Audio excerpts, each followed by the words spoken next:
Hello दोस्तों, हम लोग ने प्रिंसिपल ऑफ सुपरपोजिशन कंसेप्ट देख लिया था। आज हम लोग इसके ऊपर कुछ सवाल करेंगे, ठीक है। और लास्ट में एक बढ़िया सवाल है कंसेप्चुअल, ठीक है। तो स्टार्ट करते हैं। तो पहला क्वेश्चन क्या बोलता है कि equal charges of magnitude 2 microcoulomb are placed at a point x equals to 0, 2, 4 and 8 centimeter on the x-axis. The force experienced by the charge at x is equals to 2 centimetre is equals to, ठीक है। तो क्या बोल रहा है कि 2 microcoulomb का charge है, सबका इक्वल मैग्नीट्यूड है, मतलब चारों चार्ज जो है वो उनका मैग्नीट्यूड सेम है, दैट इज़ 2 माइक्रोकूलम। और वो एक्स एक्सिस पर प्लेस्ड है, मतलब रखे गए हैं एक्स एक्सिस से 2 सेंटीमीटर पर, 4 सेंटीमीटर पर और 8 सेंटीमीटर पर, ठीक है। हमें क्या करना है, x इजिकल्स टू 2 सेंटीमीटर पर जो चार्ज रखा जाएगा उस पर जो नेट फोर्स है वो निकालना है, ठीक है। तो स्टार्ट करते हैं।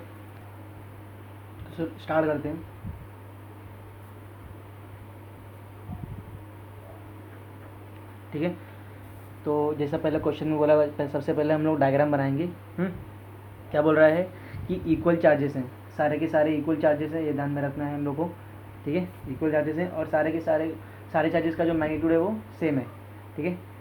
तो मान लेते हैं ये एक एक्स एक्सिस है, ठीक है। 4 चार्जेस हैं, मान लेते हैं ये एक्स इजिकल्स टू 0 है, ये पॉइंट एक्स इजिकल्स टू 2 है, ये एक्स इजिकल्स टू 4 सेंटीमीटर और ये एक्स इजिकल्स टू 8 सेंटीमीटर, ठीक है, सेंटीमीटर में,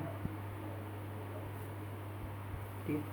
एक चार्ज यहाँ पर रखा गया है इक्वल मैग्नीट्यूड का, ठीक है, कितना, दैट इज 2 माइक्रोकूलम। यहाँ पर एक चार्ज रखा हुआ है 2 माइक्रोकूलम, यहाँ पर एक चार्ज रखा हुआ है 2 माइक्रोकूलम और एक लास्ट चार्ज यहाँ पर रखा हुआ है 2 माइक्रोकूलम। तो इक्वल चार्जेस ले लिया हम लोग ने, सारे सबका मैग्नीट्यूड सेम है। और x इजिकल्स टू 0 पर एक चार्ज है, x इजिकल्स टू 2 पर एक चार्ज है और x इजिकल्स टू 4 पर एक चार्ज है और x इजिकल्स टू 8 सेंटीमीटर पर भी एक चार्ज है। तो जो x इजिकल्स टू 2 है, the force experience by the charge at x equals to 2, मतलब जो x इजिकल्स टू 2 सेंटीमीटर पर जो चार्ज है उस पर जो नेट फोर्स लग रहा है वो हम लोग को निकालना है। तो इसकी वजह से ये इधर फोर्स लगाएगा, ये इसको इधर रिपेल करेगा, ये इसको इधर रिपेल करता है। तो ये हम लोग को कंसिडर करना पड़ेगा कि हम लोग क्या ले रहे हैं चार्जेस को। तो मैं मान रहा हूँ कि हम लोग लाइक, कुछ बोला नहीं है तो हम लोग लाइक चार्जेस लेते हुए चलेंगे, ठीक है। मान लेते हैं हम लोग ये एक प्लस चार्ज है, ये भी पॉजिटिव, ये भी पॉजिटिव और ये भी पॉजिटिव, सब एक दूसरे को रिपेल करेंगे, ऐसा हम लोग मान के चल रहे हैं, ठीक है। कुछ नाम दे देते हैं हम लोग। सबसे पहला मान लेते हैं ये एक चार्ज ए है, ये बी है, ये सी है और ये डी है, जिससे हम लोग को फोर्स लगाने में आसानी हो जाएगी, ठीक है। तो सबसे पहला ये, इस पर हम लोग को पता करना है, मेन क्या है, इस पर पता करना है, ठीक है, चार्ज, फोर्स। तो इसके वजह से इस पे ये वाला फोर्स इधर, ये वाला जो फोर्स चार्ज होगा इसको इधर रिपेल करेगा इस साइड, बराबर, इसको इस साइड रिपेल करेगा। तो मान लेते हैं force on B due to A, ठीक है, ये ऐसा हो गया। अभी मैं यहाँ पे डायग्राम बना देता हूँ, थोड़ा सा रफ डायग्राम, ठीक है। Force on due, this is due to a force, ठीक है ना। उसके बाद ये वाला जो चार्ज है, जो सी वाला चार्ज है, वो इसको इधर रिपेल करेगा, दैट इज कितना, force on B due to C, ठीक है। और ये दूर जो चार्ज है 8 सेंटीमीटर पर, ये वाला चार्ज भी तो इसको रिपेल करेगा, क्योंकि हम लोग को 2 सेंटीमीटर में पूछा हुआ है, इसलिए हम लोग इसको और इसको नहीं देखते हैं। अब ये वाला चार्ज और ये वाला चार्ज कंसिडर करेंगे।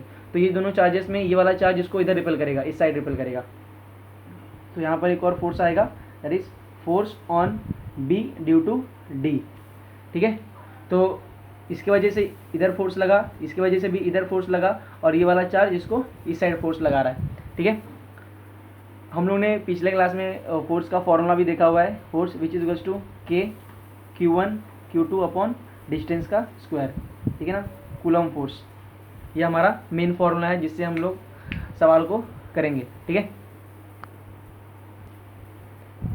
सबसे पहला हम लोग ये वाला फोर्स निकालते हैं कि इसके वजह से इस पर कितना फोर्स लगा। तो जो force on B due to A, ठीक है बराबर। तो पहला तो के बराबर Q1 चार्ज क्या है 4 माइक्रोकूलम का, सॉरी 2 माइक्रोकूलम का, 2 लिखा। उसके बाद Q2 कितना चार्ज है सेम मैग्नीट्यूड, तो मल्टीप्लाई बाय 2 अपॉन डिस्टेंस का स्क्वायर, ये दोनों के बीच का डिस्टेंस कितना हुआ 2 सेंटीमीटर, यहाँ से लेके यहाँ तक का डिस्टेंस जो है वो 2, तो स्क्वायर है तो 4 हो जाएगा, ठीक है ऐसा हो गया। अभी यहाँ पर क्या बोला है माइक्रोकूलम, और हमें किस में चाहिए स्टैंडर्ड में चाहिए, दैट इज माइक्रोकूलम में हम लोग उसको कन्वर्ट कर देंगे बाद में, ठीक है। तो ये 2 1 जा और ये 2 2 जा और 2 ये 2 गेट्स कैंसिल, तो force on B due to A जो होगा वो के बराबर हो जाएगा, ठीक है। और हम लोग जानते हैं के का वैल्यू एक कांस्टेंट है, तो इसका वैल्यू फिक्स्ड है, that is nothing but 9 into 10⁻⁹, और फोर्स का यूनिट क्या होता है न्यूटन, ठीक है ना। ठीक है, तो ये हमारा आंसर हो गया हम लोगों ने पहले का, force on B due to A, ठीक है। तो इसकी वजह से इस पर कितना फोर्स लगा इस साइड, ये मैग्नीट्यूड हो गया 2 सेंटीमीटर। अभी इसकी वजह से देखते हैं ये कितना फोर्स लगाएगा, ठीक है। ये न्यूटन नहीं आएगा, यहाँ पर डाइन आएगा, ठीक है, क्योंकि अगर हम लोग न्यूटन लेते तो मुझे सेंटीमीटर को मीटर में कन्वर्ट करना पड़ता है MK सिस्टम में।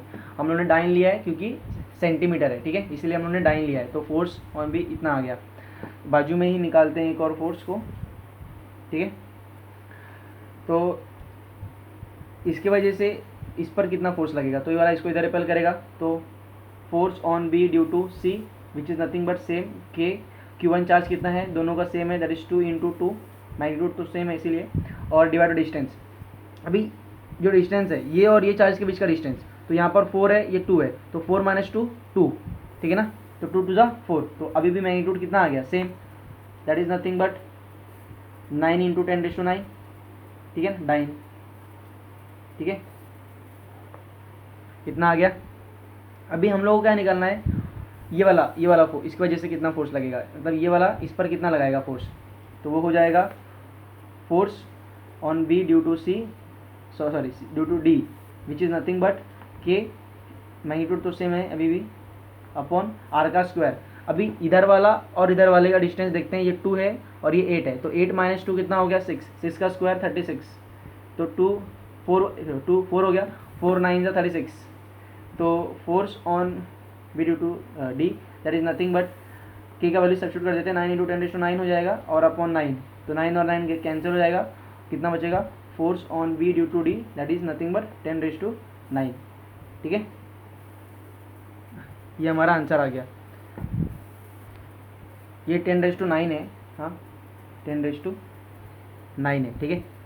अभी हम लोग को नेट फोर्स निकालना है, तो ये पर चार्ज बना लेते हैं, सबसे पहले प्लस मान लेते हैं, पहला वाला फोर्स इधर लगा ड्यू टू ए, और 2 फोर्स यहाँ पर लगे हैं, that is force on B due to C और force on B due to D, तो 2 फोर्स ऐड हो रहे हैं और एक फोर्स सब्ट्रैक्ट हो रहा है, तो नेट फोर्स कितना आएगा, ये दोनों फोर्स इस तरफ है, तो नेट फोर्स मान लेते दोनों को ऐड कर देंगे। सबसे पहला BC और BD वाला, तो BC वाला किधर है यहाँ पर, कितना वो कितना है, that is nothing but BC वाला है 9 इंटू 10⁻⁹, 9 इंटू 10⁻⁹ प्लस, और BD वाला BD कितना आया 10⁻⁹, और इसको माइनस करेंगे क्योंकि ये अपोजिट डायरेक्शन में मूव कर रहा है, ठीक है।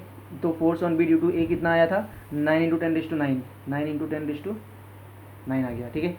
अब यहाँ से मैं 9 इंटू 10⁻⁹ को कॉमन ले सकता हूँ, तो ये मैंने कॉमन ले लिया, बचा कितना 9 प्लस इधर आ गया 1 माइनस 9, ठीक है। अभी और ये कैंसिल हो जाएंगे, आंसर कितना आ जाएगा 10⁻⁹ डाइन, तो हमारा नेट फोर्स कितना आ गया 10⁻⁹ डाइन, ठीक है।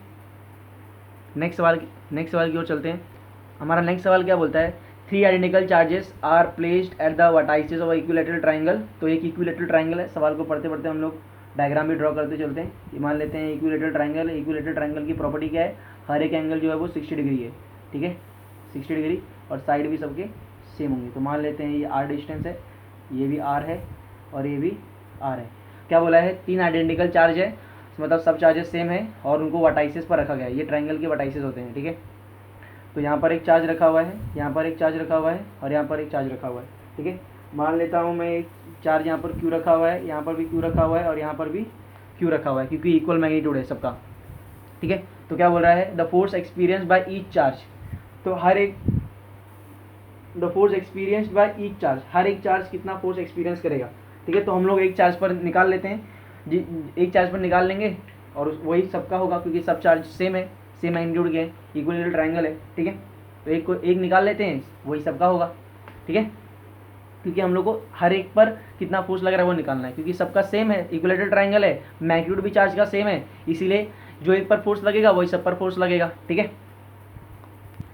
तो फोर्स का जो फॉर्मूला होता है वो F which is equals to K Q1 into Q2 upon R का स्क्वायर, जो कि Q1 और Q2 दोनों सेम है, इसीलिए K Q का स्क्वायर अपॉन R का स्क्वायर आ जाएगा, ठीक है। इसको मैं क्या मान लेता हूँ, F डैश मान लेता हूँ, ठीक है। तो हम लोग अभी फोर्स की जगह हम लोग ये वर्ड इस्तेमाल करेंगे, F डैश इस्तेमाल करेंगे यहाँ के लिए, ठीक है। तो अभी डायग्राम वापस एक बार बना लेते हैं।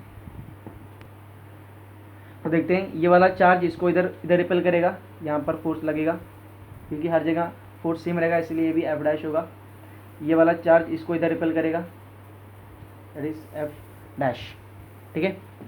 तो अभी ध्यान से देखो, हम लोगों ने देखा था कि अगर दो फोर्स के बीच का कुछ एंगल थीटा होता है तो इसका जो नेट फोर्स कहाँ आएगा, इसके बाइसेक्टर पर आएगा, दैट इज़ यहाँ पर समथिंग, इसका बाइसेक्टर ये हुआ, इसका नेट फोर्स कहाँ आएगा, यहाँ पर आएगा, इसके बाइसेक्टर पर।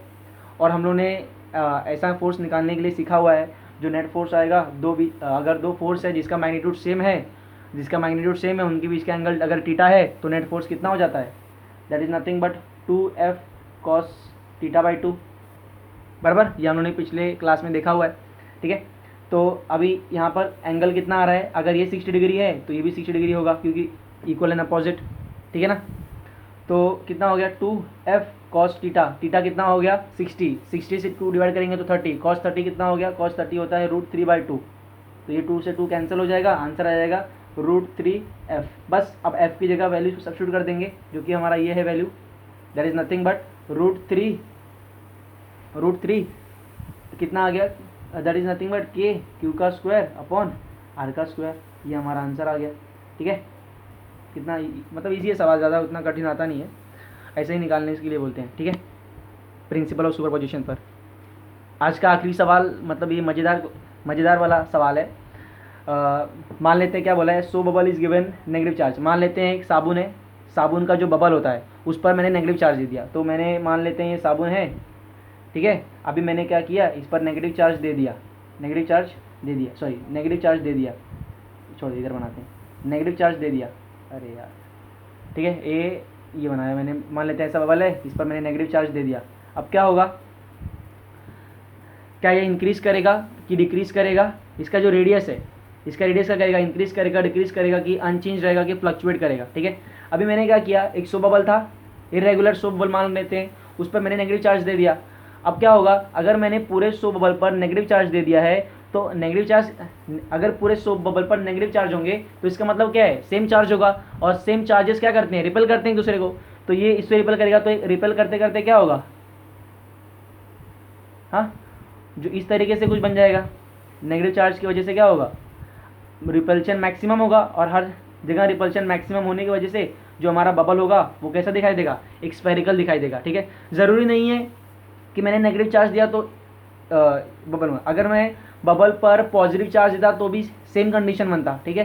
क्या होता है, रेडियस इंक्रीज कर जाता, ठीक है। तो यहाँ पर देख लेते हैं, so bubble is given the negative charge, its radius will increase, decrease, remain uncharged, fluctuate. हम लोगों ने देखा कि जो नेगेटिव चार्ज देने पर क्या हो रहा है, सो बबल रिपेल होने की वजह से रेडियस जो है वो पहले कम था रेडियस, अभी क्या होगा, बढ़ जाएगा रेडियस, ठीक है। तो रेडियस इंक्रीजेस, पहला ऑप्शन, ठीक है। सेम चीज़ अगर हम लोग पॉजिटिव चार्ज देते तो भी सेम कंडीशन होता, ठीक है। तो ठीक है, नेक्स्ट वीडियो के साथ अगला कल मिलेंगे, ठीक है। तब तक के लिए बाय बाय।